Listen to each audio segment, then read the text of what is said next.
La nouvelle. Au nom d'Allah, tout miséricordieux, le très miséricordieux, sur quoi s'interrogent-ils mutuellement? Sur la grande nouvelle, à propos de laquelle ils divergent? Eh bien non, ils sauront bientôt. Encore une fois, non, ils sauront bientôt. N'avons-nous pas fait de la terre une couche, et placé les montagnes comme des piquets?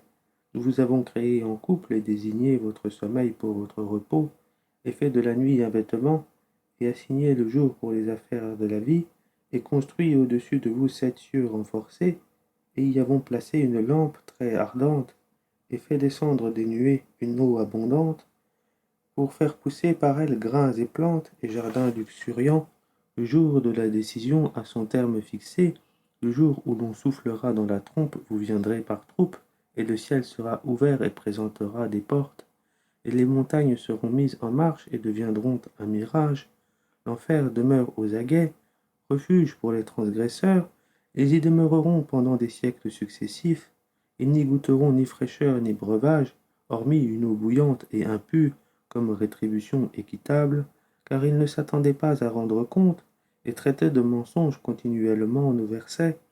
Alors que nous avons dénombré toutes choses en écrit, goûtez donc, nous n'augmenterons pour vous que le châtiment, pour les pieux ce sera une réussite, jardins et vignes, et des belles aux seins arrondis, d'une égale jeunesse, coupes débordantes, ils n'y entendront ni futilité ni mensonge, à titre de récompense de ton Seigneur et à titre de don abondant, du Seigneur des cieux et de la terre et de ce qui existe entre eux, le tout miséricordieux, ils n'osent nullement lui adresser la parole.